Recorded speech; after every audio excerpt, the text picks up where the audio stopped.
हमारी लाडली जी को सबसे ज्यादा जो पसंद है वो अपनापन पसंद है। ये अंदर की बात है। मेरी लाडली देखो, अपने जैसे अधम के पास तो सेवा के लिए कुछ था ही नहीं। इत्र भी मांग करके गुरुदेव भगवान से लाते थे, वही इत्र भी देते थे। अपने पास तो केवल गुरुदेव ही थे, अपने पास केवल गुरुदेव ही थे, हैं, रहेंगे। जो है वो गुरुदेव का दिया हुआ है, अंतर और बाहर भी। इतनी मिश्री का भोग लगता था, जो वृंदावन के पुष्प वो समर्पित। और सबसे बड़ी बात कृपा की ये थी कि पर्दा लगा करके, और जब मिश्री इतनी रखते थे तब रुदन होता था, स्वामिनी जी आपके लिए कुछ नहीं है हमारे पास, बस हम जैसे हैं आपके हैं। कभी कभी रोटी मांग के जो सूखी मिली वो सामने से रज के पात्र में रख के जब दिखाते थे तो जो भोग लगता था, हम तुम्हें कैसे बताएं कि रोटी रख गई और घंटों ऐसे बैठे। भाव उत्सवेन भजताम रस का। हमारी प्रियाजू को, अरे वैभव क्या, वैभव जिनका है वो तो उनके महावर लगाते हैं, और कौन सा वैभव प्रियाजू को पसंद आएगा। जिनका वैभव है वो तो महावर लगाने के लिए याचना करते हैं, उनको कौन सा वैभव। बस नमस्कार प्रियाजू को, मस्तक रखकर भूमि पर हाथ जोड़कर। और जो प्रियाजू को पसंद है श्याम, यदि आपके पास श्याम पुष्प नहीं है, श्याम मृगमद नहीं है, कस्तूरी, तो श्याम सुंदर का नाम और गुण तो है, सुना उनको। गोविंद कथा, गोविंद नाम कीर्तन ये प्यारी जी को बहुत प्रिय है।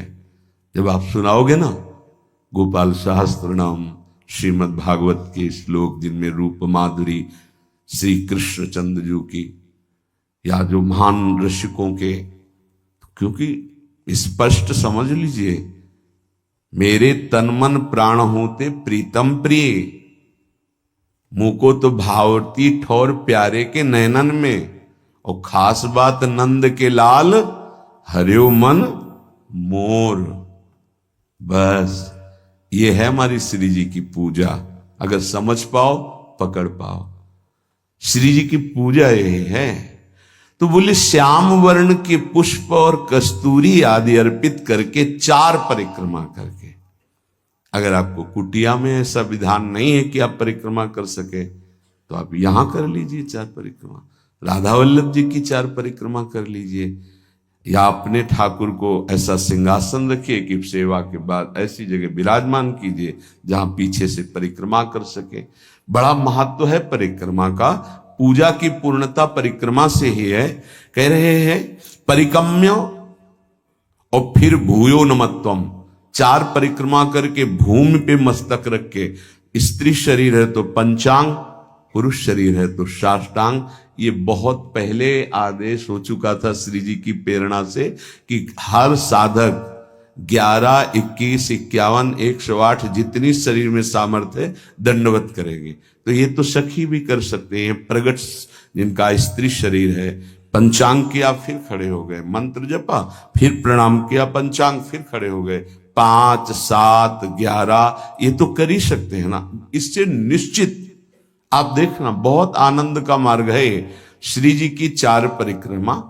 अच्छा, सेवा सब आप नहीं कर रहे तो दर्शन कर रहे हैं ना, सब सम्मिलित है सेवा में। निकुंज में सेवा कैसे, एक सखी पत्रावली लगा रही तो शास्त्रों सखियां तन्मय हो रही हैं उसी पत्रावली में, तो सबकी पत्रावली की सेवा हो रही। एक पान की बीड़ी पवा रहे, सब तन्मय हो रही तो सबकी बीड़ी सेवा हो रही।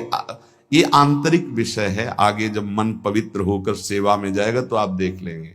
उसमें थोड़ा होता है कि मैंने पत्रावली नहीं, कि तू हट मैं पत्रावली करूंगी, कल तूने की थी, ऐसा नहीं। सब सखियों में एक ही मन है। अगर एक प्रियाजू को चंवर कर रही है तो अनंतों सखियां चंवर कर रही। ये बात तब समझ में आएगी जब वहां प्रवेश होना। पर मान लो सुन के, ये सुनने को ही मिल रहा है, बड़ी दुर्लभ बात है। श्रीपाद आगे जो कह रहे हैं, क्षिप्त दिव्यहार निष्क कौस्तुभादि चंद्रिकम गंधलिप्त वक्ष आत राधिकांग पल्लवम राधिका विचित्र वेशभूषणादि तत्परम राधयाभिलिंगनोद्गतांचि रोम विग्रहम। अंग अंग से रूप कांति प्रकाशित हो रही है हमारी स्वामिनी जी की। पार्श्व में विराजमान कौस्तुभ मणि धारण किए हुए श्री लालजू महाराज और पल्लवों से आच्छादित लता भवन में और पल्लवों की शैया में जो हमारी प्रिया जो विराजमान, अद्भुत वेशभूषा, श्याम तमाल के समीप मानो कंचन बेली लिपटी हुई हो, ऐसी गूढ़ स्वरूप वाली प्रियाजू लब्धानन्वम भजन विभवम चैक चोरो निशीथे। बहुत जोर की बात कह रहे, चोरी चोरी भजन करना सीखो। श्रीपाद कह रहे चोरो निशीथे, निशीथ कहते हैं अर्धरात्रि को 12 बजे। चोर का प्रोग्राम 12 बजे से शुरू होता है, नहीं होता? क्योंकि 12 और 2 का जो समय होता है इसमें सब बेशुद्ध होने लगते हैं। 4 तक तो जिसको नींद ना आती हो तो 2 से 4 के बीच में आ ही जाएगी। और यही होता है भजनानंदी का भजन का समय। 12, 12:30 इसमें दिनचर्या प्रारंभ हो जाती है। 8 और 9 के बीच में शयन। भैया कमाने आए हैं, यहां ओवर टाइम भी करना है, सब सो रहे हैं। और उस समय जब हो रहा है लब्ध्वानन्वम भजन विभवम। अपने गुरुदेव भगवान की दिनचर्या काफी समय तक जब वहीं रहे तब देख पाए। सेवा तो बहुत वर्षों में उनकी कृपा से सौभाग्य मिला, पर नजदीक रह करके लगभग वो 2-2:30 बजे शयन करते थे और 4:30 बजे दिनचर्या प्रारंभ हो जाती थी। अभ्यास तो 2 बजे का पूर्व का था ही, जगने का अपने का भी। तो जैसे 12:30-1 बजे उठे तो देखा शांत बैठे हुए, तो अरे गुरुदेव इस समय बैठे हुए, बस जहां और 2:30-3 बजे लेट गए। 4:30 बजे सोच स्नान हो सकता। क्या जीवन को कैसे प्रियाजू के चरणों में समर्पित किया जाता है, गुरुजनों से समझ में आता है। कभी कोई बाल भोग, कभी नहीं, कभी कोई ब्याहुला, कोई उत्सव, 20 वर्ष नहीं, ये सब यहां हो रहा है, वहां नहीं। दर्शन कोई गुरु जी की, श्री जी की नहीं, संभाषण नहीं, आंख उठा के देखना नहीं, ये पास रहकर। ये अब जो है ना, तो बरसंत में वो सहजाद्भुत सौख्य धारारम, सहज में सुख वर्षा कर रहे हैं, देख रहे हैं, संभाषण कर रहे हैं, आरती कर रहे हैं, सब दर्शन कर सकते हैं, प्रवेश नहीं।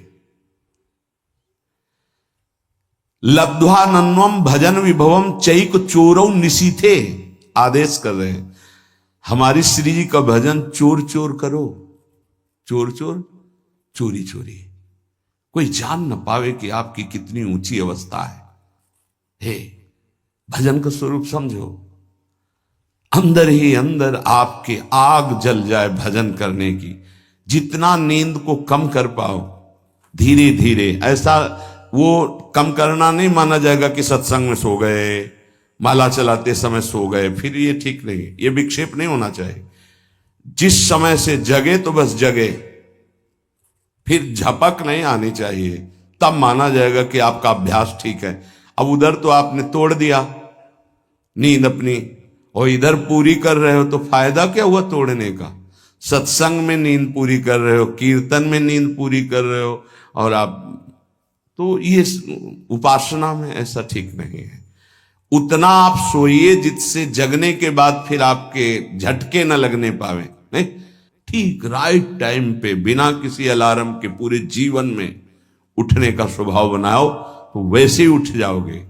वो घड़ी दिमाग में चलती है अपने आप, 5 मिनट नहीं कहते आगे पीछे नहीं। तो यदि आप इसी जन्म में उस महाप्रेम रस स्वामिनी को प्राप्त करना चाहते तो आधी रात को उठो निशी थे और चैक चोरऊ, चोर की तरह चुपचाप चुरा के भजन करो, जान न पावे कोई कि भजन का ऐसा तुम्हारा चल रहा है। तब आनंद आपके अंदर प्रकट होगा। विभवम भजन विभवम, भजन का वैभव प्रकट होगा। देखो ना कर, ऐसा तुम मान लो कि अब हमको परमार्थ में ही जीना है। दुख आवे सुख आवे, लाभ दिखाई दे हानि दिखाई दे, जैसे एक पतिव्रता अपने पति का वर्ण कर लेती तो स्वभाव का कैसा भी हो फिर निर्वाह करती है। बस ऐसा कुछ मानना होगा। हमें कोई आनंद नहीं मिल रहा, हमारे कोई विकार नष्ट नहीं हो रहे, हमें कोई लाभ नहीं दिखाई दे रहा, पर हम छोड़ नहीं सकते आपको। हम नरक जाएंगे ऐसे लक्षण है हमारे, पर हम आपको नहीं छोड़ पाएंगे। जीत गया। हमारी बात समझ लेना, अगर समझ पाओ तो। अगर ये बात हृदय में बैठ गई ना कि महारानी जी के सिवा हमारा निस्तार, हमारा कल्याण, हमारा परम हित अब और कहीं नहीं होना, क्योंकि हम किसी काबिल नहीं, अब हम महारानी जी को नहीं छोड़ सकते। बस इतनी बात हमें चाहिए। हम आपसे जितेंद्रीय हैं, मनोनिग्रही हैं, बने रहिए। हमारे यहां केवल अपनेपन की मांग है आपकी, और सब कुछ आप हो सकते हैं लेकिन अपनापन नहीं दे सकते। मात तात सुत दार देह में मति अरुझय मति मंदा, और हित किशोर को होए चकोर तू लख वृंदावन, सीधे लख वृंदावन चंदा। एकमात्र प्रियाजू का आश्रय, आदेश विधान सब कुछ स्वीकार। गृह त्याग करा रहे हैं आचार्य चरण, पुत्र पत्नी वैभव सम्मान त्रिभुवन पूजित। आदेश होता है कि राधा वल्लभ जी को, दो सखियों को प्रश्नवाचक चिन्ह नहीं आया कि प्रभु अभी तो त्याग के ही आ रहे हैं, क्या कहेंगे देववन वाले कि हित हरिवंश महाप्रभु यहां तो गृह त्याग किया। अच्छा, कहीं स्फुरण भी नहीं हुआ। क्यों? जोई जोई प्यारो करे सोई मुहि भावे। आज उसी वंश से, उन्हीं आराध्य देव से लाखों का निकुंज में प्रवेश हुआ, हो रहा है, आगे होता रहेगा। नित्यानंद महाप्रभु बाल्यावस्था से लंगोटी वाले परम बैरागी दिगंबर अवधूत, कैसी कैसी स्थितियां महाप्रभु चैतन्य देव ने आदेश किया, आपको विवाह करना है और ऐसी संतान प्रकट होनी है जिससे लोक मंगल होगा। दोबारा प्रश्न नहीं किया कि आप गृहस्थ से विरक्त में पदार्पण किया और यहां बाल्यावस्था से विरक्त अब गृहस्थ की आज्ञा सरकार, ये कैसी आज्ञा? कभी प्रश्न नहीं किया। नाम जापक हैं, मार मार के खाल खींच दी गई, उनके हृदय में प्रश्न नहीं हुआ कि ऐसा विधान क्यों बनाया हरि। बहुत विचार करने पर उपासक को बहुत धैर्यवान होकर के इस मार्ग में चलना है। ऐसे चला जाता है ये मार्ग, ऐसे चला। कुछ पकड़ना मत तो वो आपको पकड़ लेंगे, गिरोगे नहीं। क्यों म्यों प्रश्न उत्तर ये सब नहीं। जिसका हृदय आराध्य देव के चरणों में समर्पित हो जाता है वही इसके रहस्य को जानता है। ये सब साधन एक प्रक्रियाएं हैं। अगर प्रभु से अपनापन नहीं हुआ तो कोई खास बात नहीं। साधन का कोई खास, साधन का सब साधन कर यह फल सुंदर, प्रभु पद पंकज प्रीति निरंतर। अभी कैसे विषयी पुरुषों को समझ में आएगी? बहुत सुलझने की जरूरत है, नहीं ये जीवन व्यर्थ चला जाएगा। दुर्वितर्क्यानुभाव युक्ता देवी निकुंज देवी श्री स्वामिनी जी बड़े बड़े तार्किकों के भी तर्क से पकड़ में आने वाली नहीं है। जैसे वेदांत दर्शन तर्क के द्वारा श्रद्धावान तर्क करे तो उसके द्वारा वो स्थापित होता है। कह रहे यहां नहीं, यहां सीधे स्वीकृति करो मेरी महारानी श्री राधा रानी, तो आपके हृदय में बल प्रकट होगा। जाके बल में सबसों तोरी लोक रीति और वेद रीति दोनों से, जाके बल में सबसों तोरी लोक वेद और कुल कानी, लोक रीति वेद रीति कुल रीति, इन सब का त्याग करके रस रीति में प्रवेश पाया जाता है। तो किसके बल से? मेरी महारानी श्री राधा रानी। जाके बल में सबसों तोरी लोक वेद कुल कानी, मेरी महारानी श्री राधा रानी। ये तर्क का विषय नहीं, यहां स्वीकृति का विषय है। अब उपासना बताए। पहले तो ये कह रहे हैं कि ये बहुत निगूढ़ भाव है, इसे वेद प्रमाणित भी नहीं कर सकते आप। श्रद्धा और विश्वास करके रसिकों की बात मान लो। यहां तर्क वितर्क की कोई गुंजाइश नहीं है। ये भाव देश है, ये तर्क देश नहीं है। अब हमारी स्वामिनी जो केवल हाथ जोड़ने मात्र से प्रसन्न हो जाती है, इतनी करुणामय। इसीलिए लालजू महाराज जब सेवा में प्रवेश होते हैं तो ऐसे प्रवेश होते हैं, करबद्ध। बहुत कृपालु हैं, दयालुता की सरलता की मूर्ति हैं स्वामिनी जी। जो बड़े बड़े सिद्धांतों की रचना करके उपदेश करने वाले और उनके फल को देने वाले प्रभु हैं, ये उनके अधीन हैं। प्यारी जी की एक भ्रकुट के इशारे से घोर पापी को भी वो पद प्राप्त करा देंगे जो बड़ी बड़ी साधनाओं से नहीं मिलता है। विश्वास कीजिए, आपको लगेगा केवल बातें ही हैं कि प्रमाण भी है। तो नरवाहन जी कोई भी सदाचरण नहीं था। 84 कोष ब्रजमंडल का मूर्धन्य राजा जरा भी ब्रज 84 कोष में उनके खिलाफ या उनकी अधीनता न स्वीकार करने पर प्राणदंड मिलता था। सीधे प्राणदंड, कोई क्षमा याचना नहीं। ऐसा उनका स्वभाव और प्रभाव था। महाप्रभु हरिवंश चंद्र जो राधा वल्लभ लाल जो पालकी में विराजमान रसिक जनों के साथ गुण कीर्तन नाम कीर्तन जय जयकार होते हुए आए और लता भवन में विराजमान किया। सेवकों ने सूचना दी कि कोई महान तेजस्वी पुरुष आभूषण आदि लेकर के अपने इष्ट देव के साथ पधारे हुए हैं, पर उनका तेज ऐसा है कि हम लोगों की हिम्मत ही नहीं कि उनके सामने जा सके। ये आपसे निवेदन करते हैं। नरवाहन जी ने विचार किया कि ऐसा कौन तेजस्वी ब्रजमंडल में जो हमारे आज्ञा पर क्रूर हिंसा कर देने वाले कठोर हृदय वाले भी भय धारण कर रहे हैं। सामने नहीं गए, हम स्वयं चल के देखेंगे।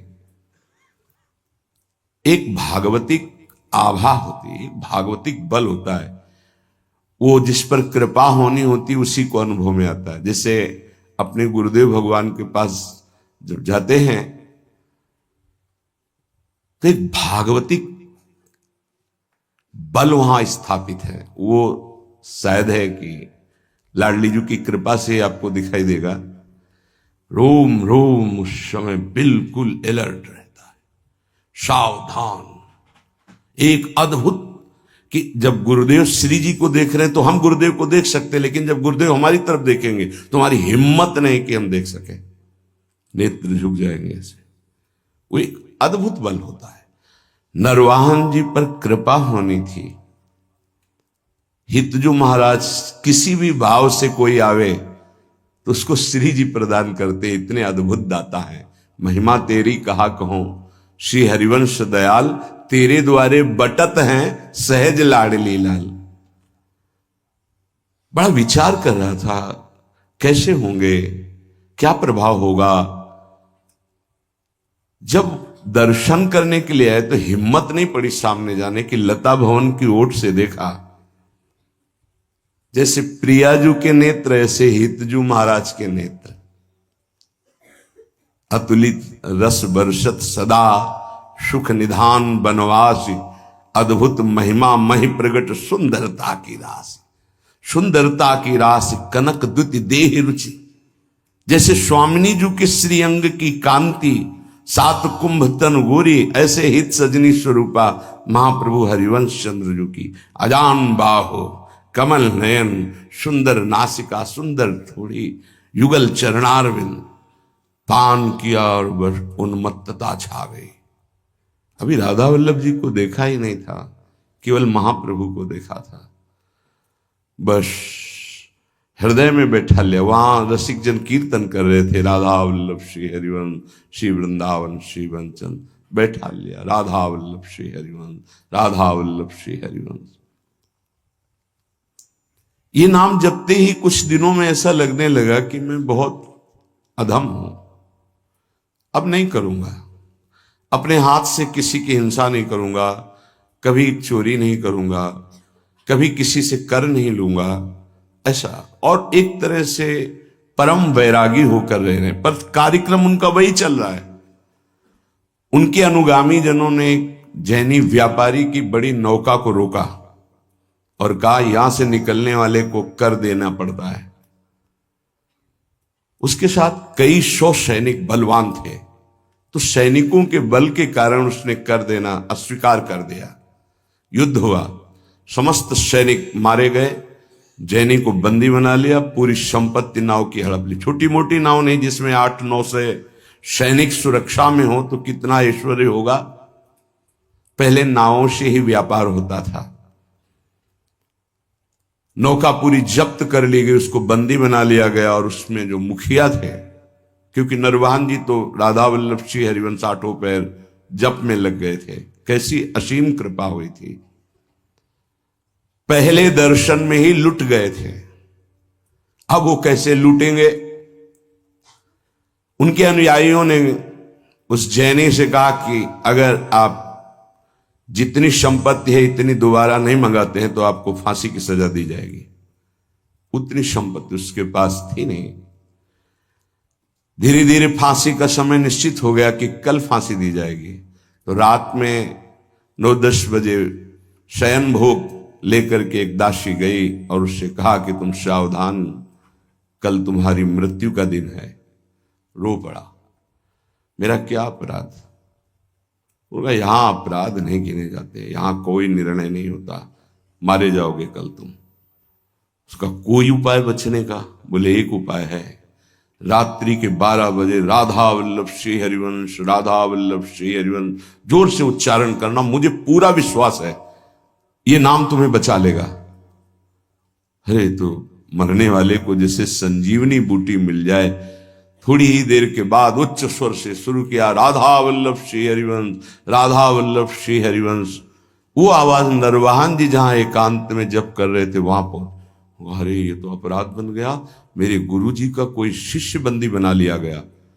तत्काल गए, खुलवाई जेल, अंदर गए, हाथ जोड़ा, प्रणाम किया और कहा मुझे क्षमा करना, मुझे पता नहीं था आप हमारे गुरु भाई हैं।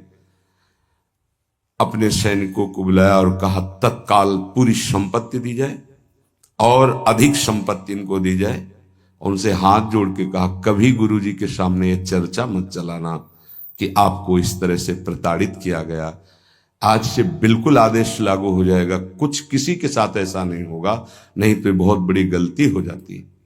जहां उसको फांसी की सजा मिलनी थी वहां नवीन वस्त्र धारण कराकर सारी संपत्ति सब।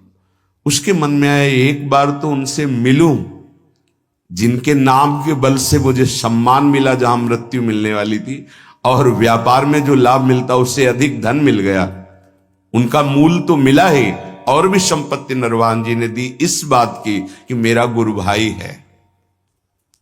लता भवन में आए, पता लगा के महाप्रभु के दर्शन की सारी संपत्ति भेंट की। महाप्रभु ने कहा नहीं, आप इसका प्रयोग स्वयं कीजिए और कहीं लगा दीजिए। हमारे राधा वल्लभ लाल लता भवन में विराजमान, हमें इतनी संपत्ति की जरूरत नहीं, पर आप देना क्यों चाहते हैं?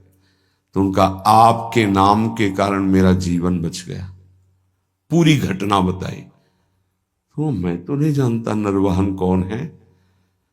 महाप्रभु को इतनी करुणा उदय हुई कि केवल राधा वल्लभ श्री हरिवंश नाम सुनकर ऐसा बुलवाओ कहां है। अब नरवाहन जी को बुलाया गया तो कांपते हुए आए कि पता नहीं। अब उनके हृदय में तो था मेरे गुरुदेव हरिवंश चंद्रजू मेरे इष्ट राधा वल्लभ, पता नहीं गुरुदेव क्या दंड विधान करेंगे क्योंकि गलती हो गई। जे भी सामने गए महाप्रभु को देखकर रो पड़े। ऐसा सौंदर्य, ऐसी करुणा महाप्रभु के स्वरूप से चरणों में गिरे। महाप्रभु ने कहा नरवाहन आज तुमने खरीद लिया मुझे। अब उनको आत्मबल प्राप्त हुआ। उनका तुमने कभी हमसे दीक्षा नहीं ली, कभी ऐसा संग नहीं किया, केवल सुनने मात्र से। तो देखो मैं तुम्हें अपने नित्य विहार का सर्वस्व प्रदान करता हूं, विलास रस और रास रस। 11वां पद विलास रस का है। मंजुल कल कुंज देश राधा हरि विशद वेश, राका नव कुमुद बंधु शरद जामिनी, सावल दुति कनक अंग बिहरत मिल एक संग। ये विलास का पद है। और 12वां पद चल ही राधिके सुजान, तेरे हित सुख निधान, रास रचु श्याम तट कलिंद नंदिनी। इसके आखिरी में नरवाहन प्रभु निहार, लोचन भरी घोष नारी, नखसिक सौंदर्य काम दुख निकंदिनी। देख हमारे प्रिया प्रीतम कैसे है, जो अनंत जन्मों की साधनाओं से भी नहीं बनता, क्षण में महाप्रभु ने वो बात। हम ऐसे आचार्य की शरण में हैं जो करुणा समुद्र लाडली का साक्षात स्वरूप है। हमारी श्री जी और हमारी हित सजनी जो एक ही हैं। आप देखो सिद्धांत विचार में ध्रुवदास जी कहते हैं, तहां श्रीजू के श्री मुख की बानी, श्रीजू के श्री मुख की बानी, हितजू को संबोधन करते तहां श्री जी के श्री मुख की बानी। ये गूढ़ विषय है। आचार्य कृपा करें, रसिक जन कृपा करें तो घोर पापाचारी को भी नित्य विहार रस प्रदान कर दें। हमारी स्वामिनी जो बड़ी कृपालु है, हाथ जोड़कर नमस्कार करने मात्र से ही प्रसन्न हो जाने वाली प्रिया जो है। क्या करो? बोले निकुंज देवी की सेवा विराजमान करो। निकुंज देवी प्रियाजू की सेवा। प्रियाजू ये नाम सेवा, राधा नाम सेवा, राधा वल्लभ रूप सेवा, ये प्रियाजू ही है। राधा ही जहां की वल्लभ है, यह है प्रेम उपासना। यहां की वल्लभ कौन है, प्रीतम कौन है? मेरे प्राणनाथ श्री श्यामा, शपथ करो तृण छिए, रहो को काहू मन हुए। हमारी प्रियाजू को श्याम वर्ण बहुत पसंद है, प्रीतम के श्रीअंग कांति के कारण। तो श्रीपाद कह रहे हैं, यदि श्याम वर्ण का पुष्प और श्याम वर्ण की गंध का आलेप कस्तूरी प्रियजू को बहुत प्रिय है। श्याम वर्ण श्यामा मयूरवैर परिचरो परिकम्य भूयो नमत्वम, कृत्वांजल्यानति सुविनयम दिव्य गंध प्रसूनई। सुंदर पुष्प श्याम वर्ण का हो, श्याम कमल या और भी श्यामता लिए हुए बहुत प्रिय है प्रियाजू को। कस्तूरी आदि का लेपन और सुगंधित द्रव्य आदि अर्पित करके, हाथ जोड़ करके, हृदय से अपनापन करके, परिकम में 4 परिक्रमा करके, भूयो नमत्वम, भूमि में मस्तक रख करके नमस्कार कर दो तो स्वामिनी जो अपना सर्वस्व प्रेम प्रदान कर देती है। बहुत करुणा में, ऐसा कुछ नहीं लिखा जो सब कोई न कर सके।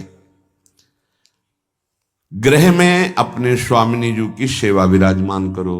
राधा नाम, राधा वल्लभ रूप, गुरुदेव, आचार्य, ये सब स्वामिनी जी ही हैं। आचार्य भी स्वामिनी जी हैं, गुरुदेव भी स्वामिनी जी हैं। जैसे हितजू महाराज को सेवक जी कह रहे मम स्वामिनी धनी, मेरी स्वामिनी, ऐसे ही आचार्य ही गुरुदेव हैं, तो गुरुदेव मम स्वामिनी, गुरुदेव मम स्वामिनी, आचार्य मम स्वामिनी, इष्ट मम स्वामिनी, कोई अंतर नहीं है। सेवा विराजमान करके